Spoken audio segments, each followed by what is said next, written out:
त्या पद्धतीनं गुन्हेगारीचा धक्का लागतो, त्यांना त्रास होतो, त्याच्या बोलणं हे सगळ्यांचंच कर्तव्य आहे. पहिलं तुम्ही माझे वैयक्तिक मला रवी धंगेकर हा विषय बाजूला ठेवा. माझ्यावर तुम्ही ऍक्शन घेतलेत, लय खोटे नाटे आरोप केलेत, लय खोट्या तक्रारी केल्या, मी त्याचं बोलतच नाही. आणि तुम्ही माझ्यावर बोलू नका. निलेश गायकवाड टोळी पुण्यातल्या गुन्हेगारी बोला ना, माझ्यावर काय बोलून उपयोग आहे? मी विरोधक नाही तुमचा, मी तुम्हाला आरसा दाखवतो, त्या आरशात तुम्ही बघा एवढंच म्हणतोय. मग काल सिद्धार्थ शिरोळे बोलले, भाजपचे अध्यक्ष बोलले, ह्यांनी सगळ्यांनी हे ठरवलं पाहिजे की निलेश गायकवाड दंगेकर बोलतो त्याच्या पाठीशी उभं राहिलं पाहिजे, त्याच्या पाठीशी उभं राहिलं पाहिजे आणि त्याच्याबरोबर पुणेकरांच्या पाठीशी उभं राहिलं. माझा काय संबंध आहे निलेश गायकवाडचा माझा काय रोल आहे का? कुठं रोल नाही. तो माझ्या आडवण आला, मी त्याच्या आडवण आला, पण ही सिस्टीमच्या भागे आणि आमचं पुन्हा भयमुक्त राहिलं म्हणजे एवढाच विषय.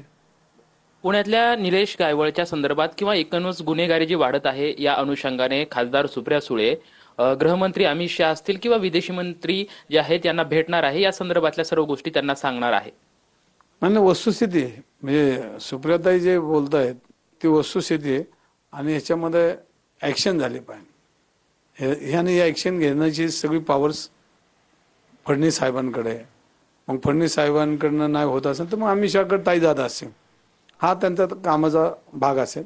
पण माझं म्हणणं आहे की मी एकनाथ शिंदे साहेबांना बोलणार, एकदा तुम्ही आरखाडा करा आणि एकदा करा, एकदा होऊन देत जाऊ द्या, एकदा होऊ द्या जाऊ द्या. पुणे शहर भयमुक्त राहिलं पाहिजे आणि सगळ्यांचं मत आहे.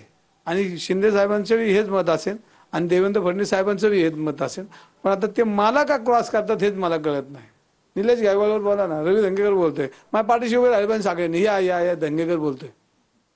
तुम्ही मलाच टार्गेट करताय, मी तुमचं काय दुश्मन आहे का?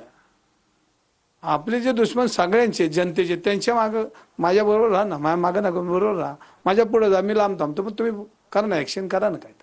शेवटचा प्रश्न विचारतो. पुण्याचे पालकमंत्री अजित पवार असले, त्यांनी सुद्धा पालकमंत्री म्हणून एक जबाबदारी म्हणून तुमच्या पाठीशी उभं राहणं गरजेचं होतं, मात्र ते सुद्धा उभं राहताना दिसत नाहीत.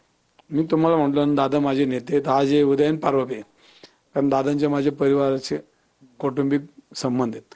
पण मी परत एकदा म्हणतो, दादांचं कितपत ऐकतात या सिस्टीममध्ये ह्याची मला शंका आहे. हे होते रवींद्र धंगेकर. खरं तर एकनाथ शिंदे यांना मी आज भेटणार आहे आणि पुण्यातली जी गुन्हेगारी आहे किंवा निलेश गायकवाड संदर्भातला जो विषय आहे मी त्यांच्यासमोर मांडणार आहे. मात्र अजित पवार यांचं सिस्टीम कितपत ऐकते हा सुद्धा एक शंकेचा आणि प्रश्न आहे उपस्थित.